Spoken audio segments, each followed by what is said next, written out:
Good afternoon, guys. Today I'll be doing a recap of the two trade ideas that I took this week. One was on NZD/USD, the other one was on EJ, and I'll be sharing my thought process as to why I took these trades. So I'm gonna start off with the trade I took yesterday night on Asia session. New York session, and it was with this pair NZD/USD. I'll be posting a screenshot at the end of this video of the exact coordinates and the lot sizes that I used, but pretty much my entire thought process with NZD/USD is this. If you go on the daily, after an impulsive move heavily to the upside, I was speculating some continuation to go up, which there is a flag pattern being formed, and I wanted to take advantage of this pattern as it was forming. So I went to the 1 hour, and right at the bottom of this here, this is where I decided to take two trade positions under the same trade idea. And the reason for the entry as well, to get specific, is because I broke it down to the 4 hour chart. And at the time when this pattern was being formed, I highlighted this area here as support, which is a zone where there was multiple touches and it simply just went to the upside. So then I went to the 5 minute, and right where the arrow is, up in this zone here, that's where I decided to take the trade.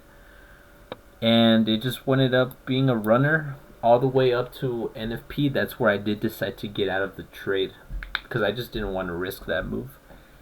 Now, as far as technical analysis, fundamentally, there's just two reasons as to why I'm also taking this trade. So if you look at COT data, which I do pay attention a lot to it, institutions seem to be removing positions on the dollar and adding some shorts. On NZD, they actually are adding in positions towards NZD. And secondly, this whole week, there's been speculation that there may be some trade deals to occur within China and the US.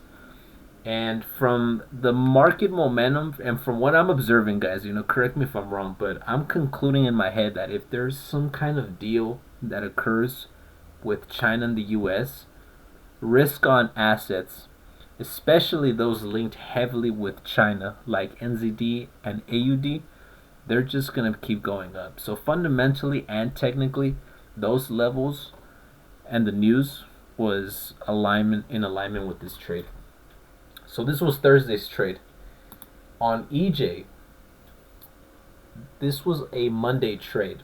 This trade here was a loss. Now, for you guys to understand my entire thought process, you need to see what happened, how the market actually closed last week on Friday. So let me go to that day. Okay, this is how the last week ended on EJ. It's pretty obvious that right now, during the time, right, it was consolidating. So I marked this down as support.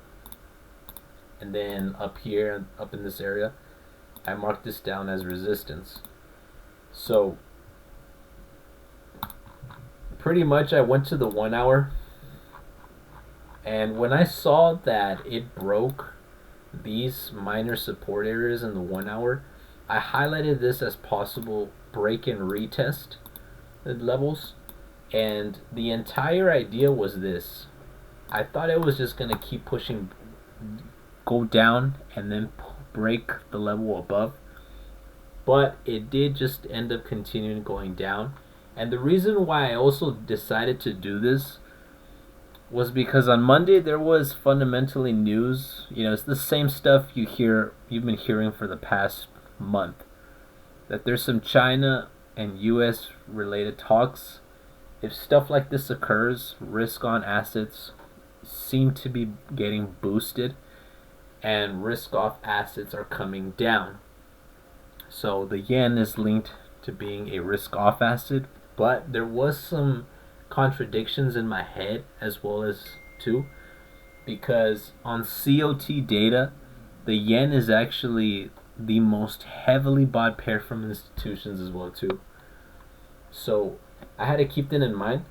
This trade was pretty risky, and when I decided to take this trade, I understood that there's a probability of a high chance for me to get stopped out, but I decided to still take it for that reason, is that technically and fundamentally in that day, that stuff was occurring on. Pretty much the entire recap, so we're on the 1 hour chart, came down to this level here. And around 8 o'clock a.m. on Monday, that's where I decided to get in, right in this level. And it just continued coming down. And at this point, up in this level here, that's where I decided to get out. And I did take a loss. Overall this week, I was profitable, but just with a minor amount of $500. Like I said, I'll be posting a screenshot of the 2 trade ideas that I took this week and their exact coordinates. The NZD USD trade, that one was broken into 2 trades, which was a total of 10 lots. The first position was 6 lots. The second position was 4 lots. And on EJ, it was just 6 lots.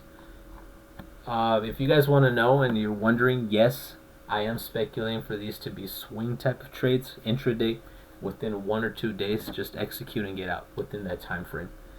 So let me know what you guys think, guys. I have switched up my strategy a bit. Now I'm trading more chart patterns in confluence with daily support and resistance levels. So I do want to touch into account what I'm speculating for this upcoming week, just to summarize it pretty quick. So if we go live on EJ, this is how the market has closed. I think that this pair, if you go to the daily, I genuinely think that this pair is still consolidated. So if you see from the market reactions, every time it touches the 164.3 level, it always seems to come down from multiple touches, and there's evidence for that. So you have one touch here. Wait, let me go to this one. Okay, so you have one touch here, you have a touch here, you have a touch here, you have a touch here. So when you have multiple touches like this, it's pretty good to assume that there's a high chance that the market's going to come down. Plus, this week I just saw that the COT data speculating that the yen pair got heavily bought yet again from institutions. So I do think that EJ will be coming down. However, if I go into the 1 hour time frame, I would like for this to come up slightly more up in this level and then come down, so it could retest this level, because that's pretty much a head and shoulder pattern right there. I wanted to retest the head and shoulder pattern and then come down. On NZD USD, the trade idea has not changed. I still think that it's in a daily flag pattern, and I'm speculating it for simply to just continue to the upside. There is AUD elections this weekend, which does impact the NZD, but the biggest thing is just 2 things. This is the Friday close. This is how it closed, and what I see is there's a double bottom that got formed in that 4 hour support. There's a flag pattern, and pretty much right where it's at, that's where I do have a trade active that I am holding during the week with just 1.5 lots. So I am speculating it to just simply continue going right back up, especially because there's some talks as well too. Some news came out that China and the US are getting closer to talks and speculations of a trade deal occurring, and you already know what I think about that. So those are my trade ideas. I will be paying attention to that, especially on NZD. If I do win in a pair, I continue to trade within that direction, so I'll be looking to just long NZD again. So there you guys have it. Just let me know what you guys think, and I'll see you guys next week.